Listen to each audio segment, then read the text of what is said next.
नमस्कार, मी डॉक्टर अर्चना थोरात. दिवस कातर होत जाताना हा कवी धर्मवीर पाटील इस्लामपूर यांचा काव्यसंग्रह बाजारात आलेला आहे. शहर ऋतून बसतं ही त्या काव्यसंग्रहातील एक कविता. गाव आणि शहर या दोन्ही गोष्टी आपल्या जीवन प्रवासात आपल्याला चिकटलेल्या असतात. गाव आपल्या काळजाच्या जवळ असतं, पण काळजाचा एक कप्पा ज्या शहरानं आपल्याला घडवलं त्या शहरासाठी सुद्धा आपण आपसूक दिलेला असतो. शहर ऋतून बसतं या कवितेत नेमकं हेच मांडण्याचा प्रयत्न कवी धर्मवीर पाटील यांनी केलेला आहे. शहर ऋतून बसतं काळजात, ते ठरवून सोडता येतं का एखादं संकट कोसळतं आयुष्यावर म्हणून? शहरानं दिलेलं असतं एक जगणं, जे जपत असता तुम्ही तुमच्या अस्तित्वासोबत.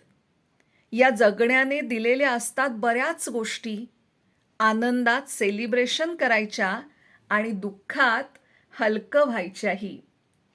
शहरात तुम्ही गुदमरून जाऊ नये म्हणून कधी कधी गाव जवळ करावं.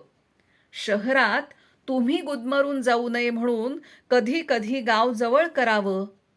तेव्हा शहर खुणावत राहतं, जुन्या आठवणींचा संदर्भ देत सतत बोलावत राहतं त्याच्या कुशीत. शहराच्या वेदना कमीच असतात नाईलाजानं जवळ केलेल्या गावाच्या तुलनेत.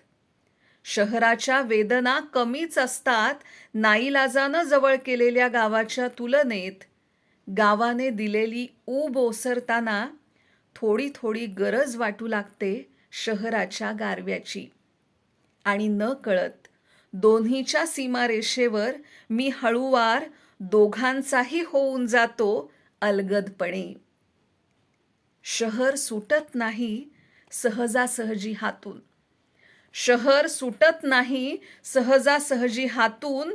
ऋतून बसतं काळजात, जे कळत्या वयात तुम्हाला मोठं करतं. ऋतून बसतं काळजात, जे कळत्या वयात तुम्हाला मोठं करतं.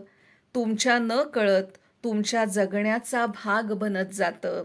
तुमच्या न कळत तुमच्या जगण्याचा भाग बनत असतं. शहर ऋतून बसतं. कवी धर्मवीर पाटील, इस्लामपूर. ही कविता आपल्याला कशी वाटली ते मला जरूर कळवा. पुन्हा आपण भेटणार आहोतच नव्या कवितेसह. तोपर्यंत नमस्कार.